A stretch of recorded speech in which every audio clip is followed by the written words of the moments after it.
lu kan punya power, Cok. Omongan lu kan didengar. Pengaruhi dong. Sebagai seseorang yang suaranya didengar, Anda punya tanggung jawab dan punya keharusan untuk membuat atau mendidik orang-orang yang mendengarkan elu gitu. Bapak ibunya kemana tuh? Nah,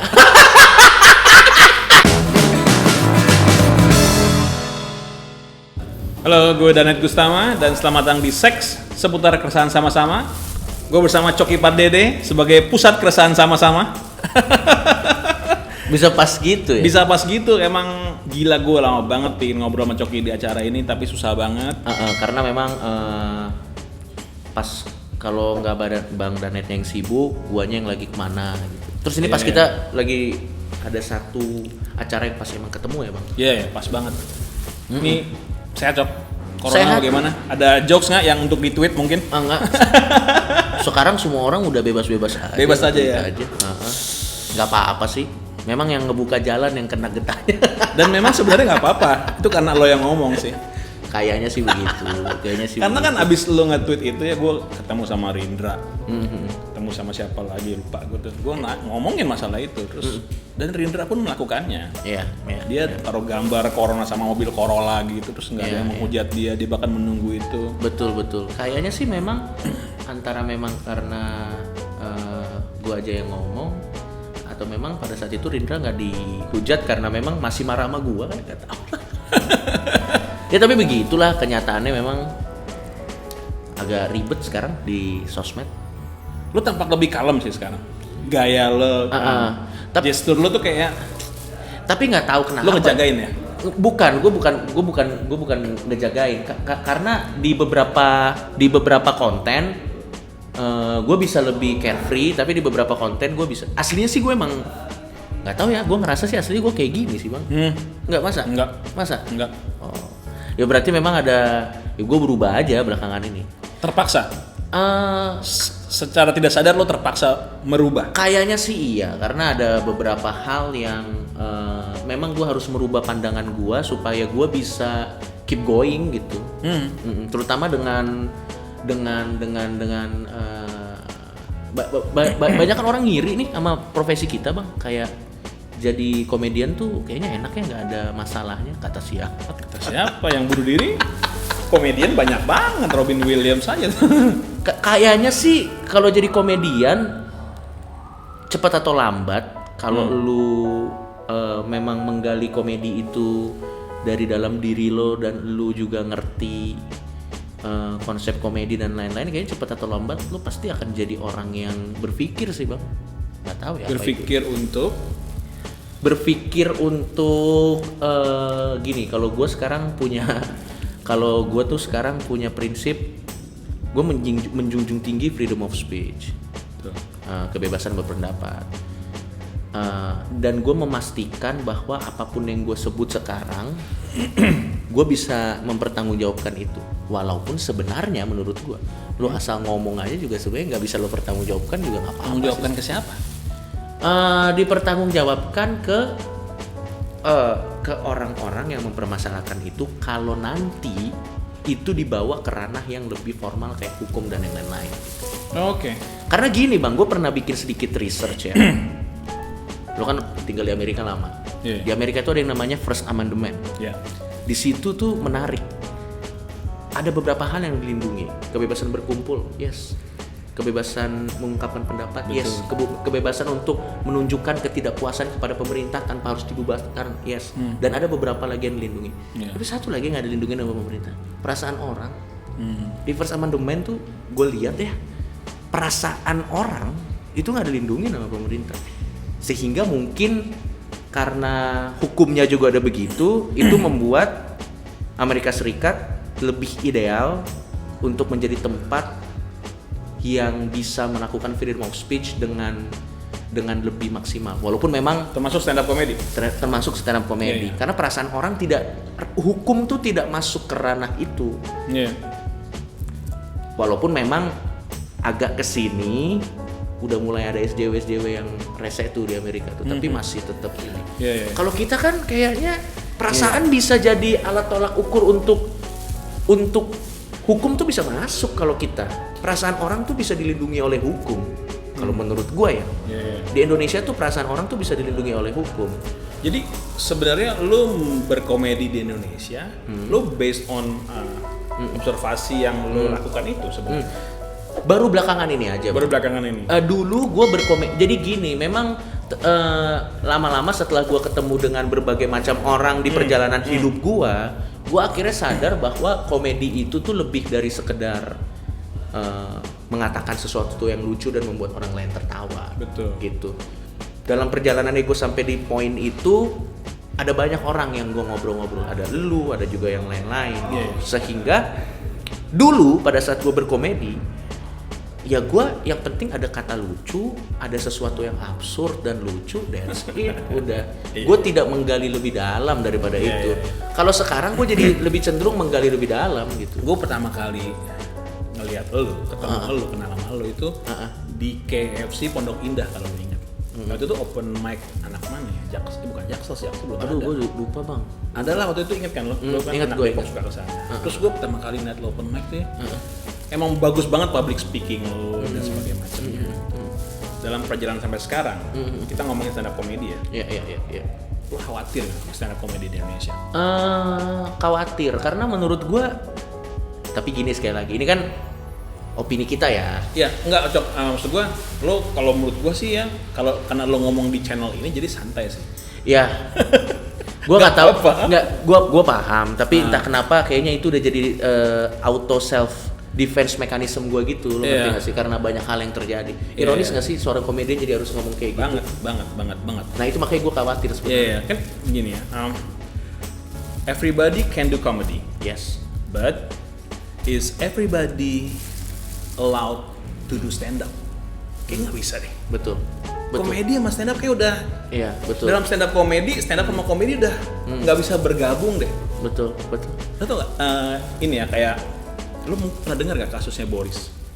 Tahu gue. Boris itu kan dipaksa untuk minta maaf akhirnya. Iya. Menurut gue sih dipaksa ya.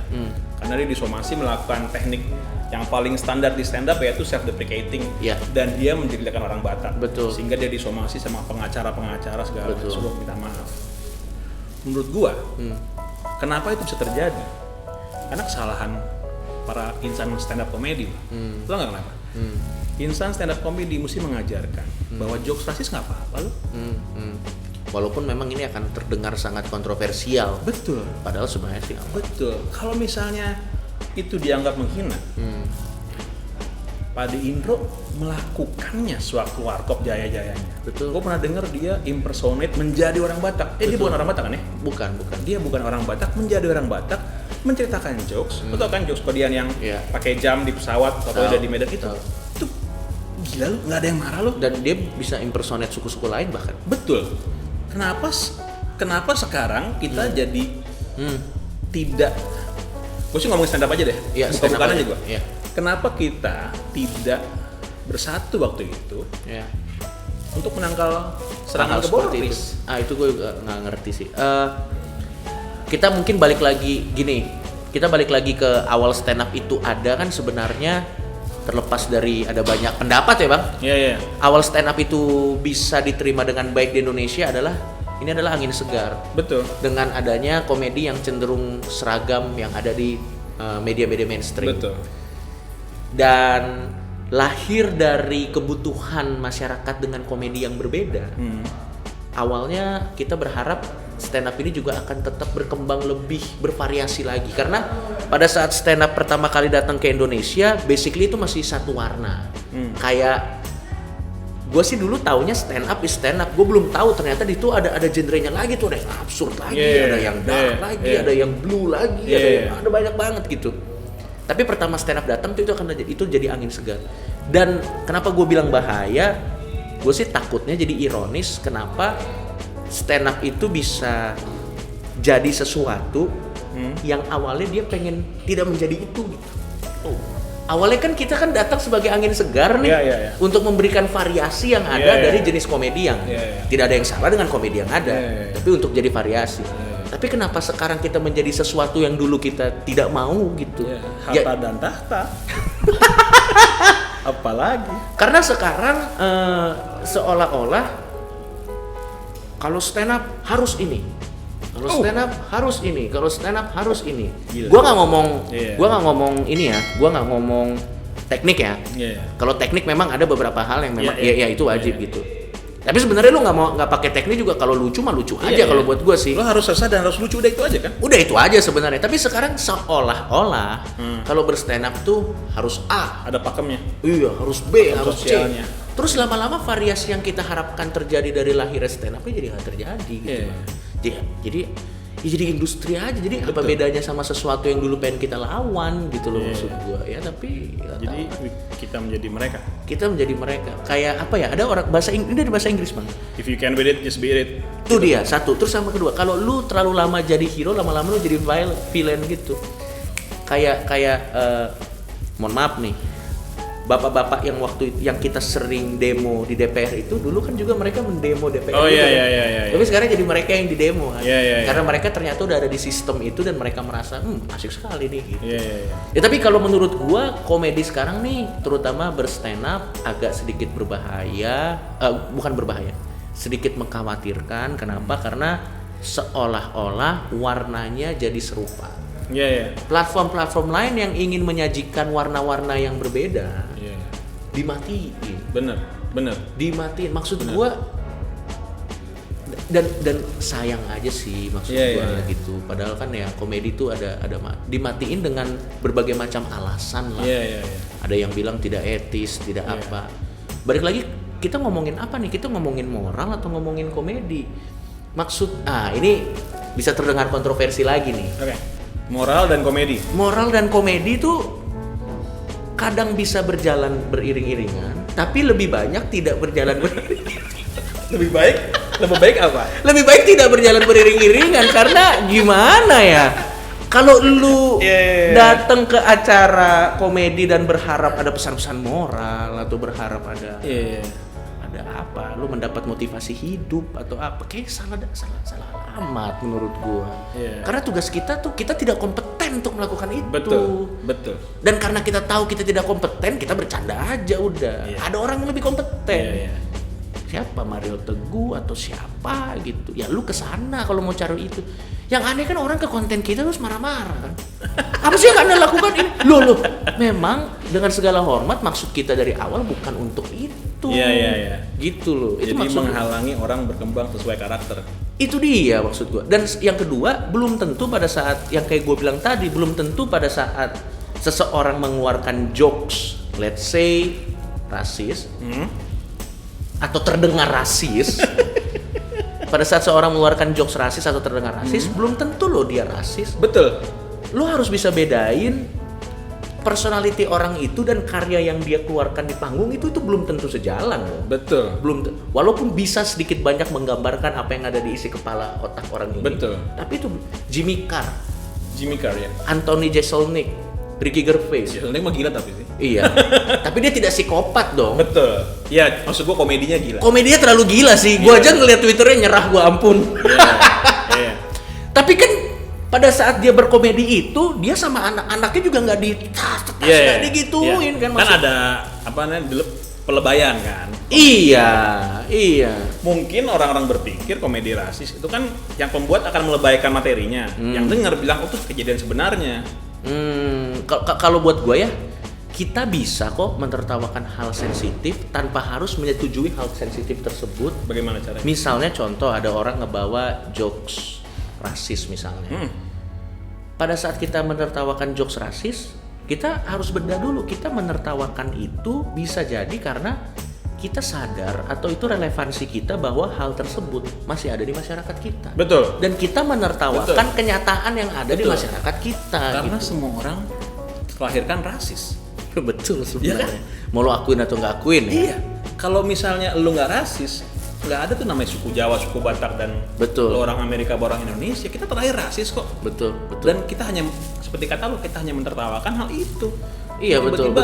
Lu bilang nggak boleh. Malah kadang-kadang ya bang, gue jadi berpikir gitu. Pada saat misalnya kita diomelin, ini Maksudnya bukan diomelin? Kita bukan cuma ngomong jokes rasis ya, jokes Oke. apapun. Iya, iya. Pada saat kita diomelin, pada saat kita membawa materi-materi yang tanda kutip ofensif, Iya.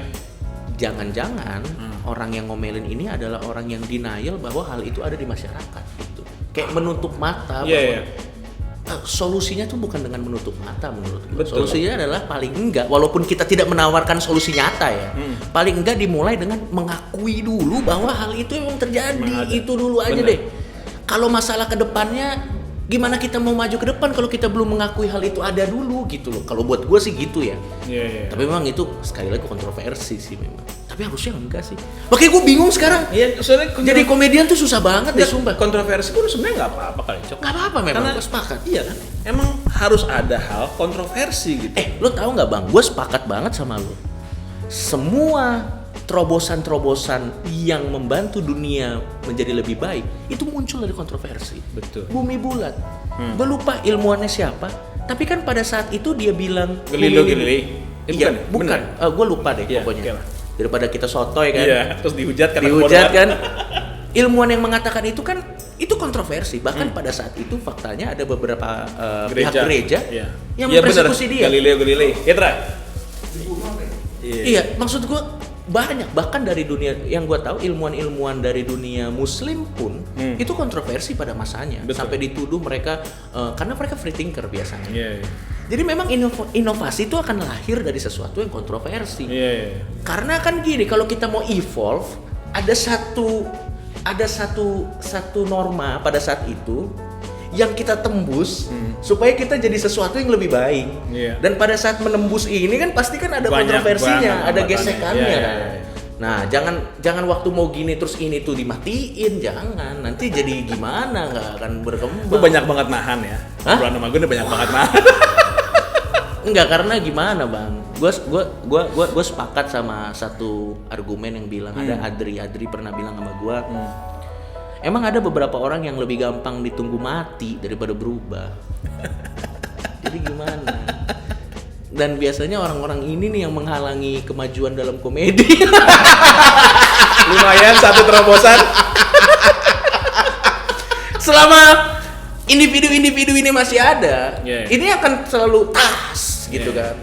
Apakah kita bisa menunggu individu ini berubah? Bisa iya, bisa tidak gitu. Gue bilang sama Adri di acaranya dia itu adalah calon-calon Illuminati komedi.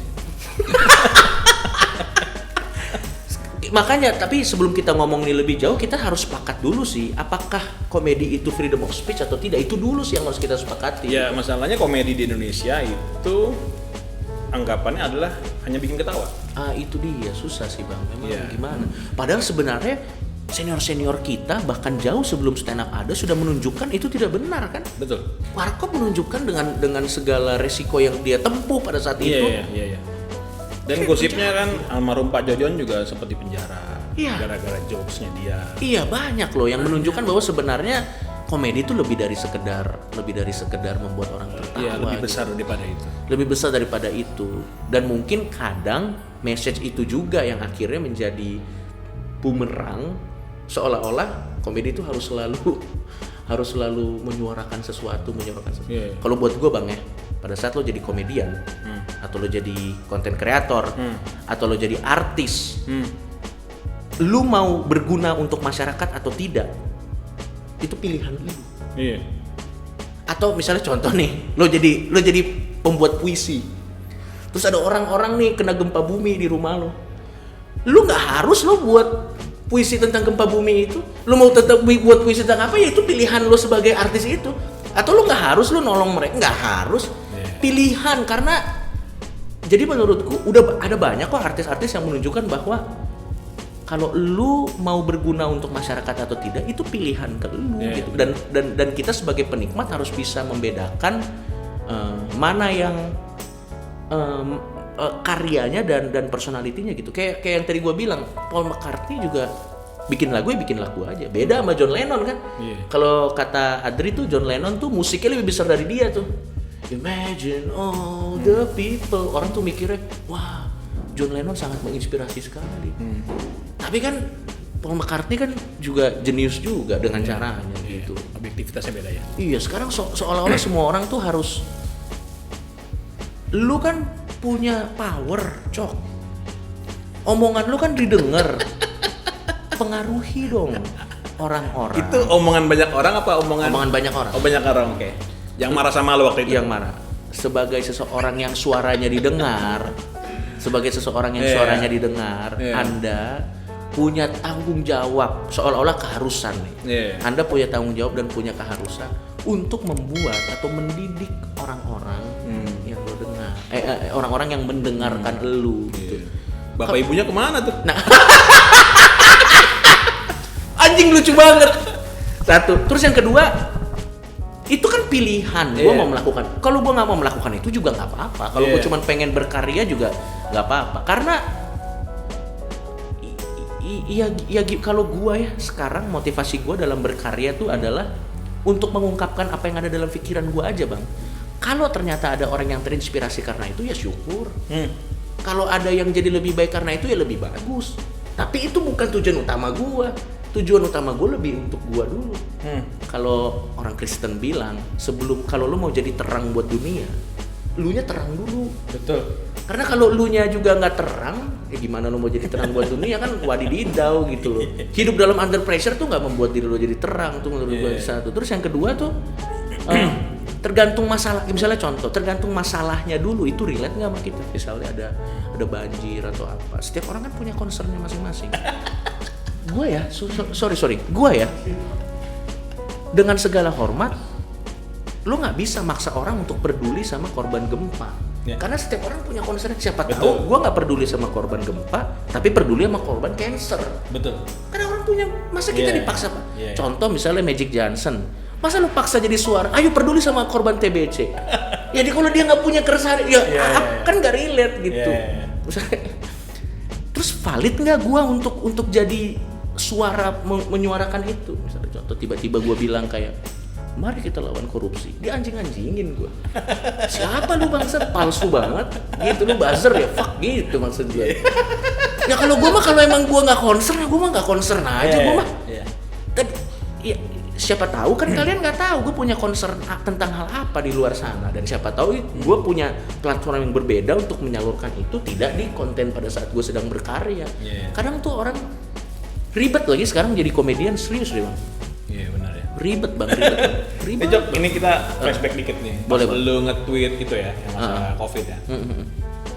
Dan sekarang ini kan pas lu nge-tweet itu belum seperti sekarang efeknya nih di Indonesia.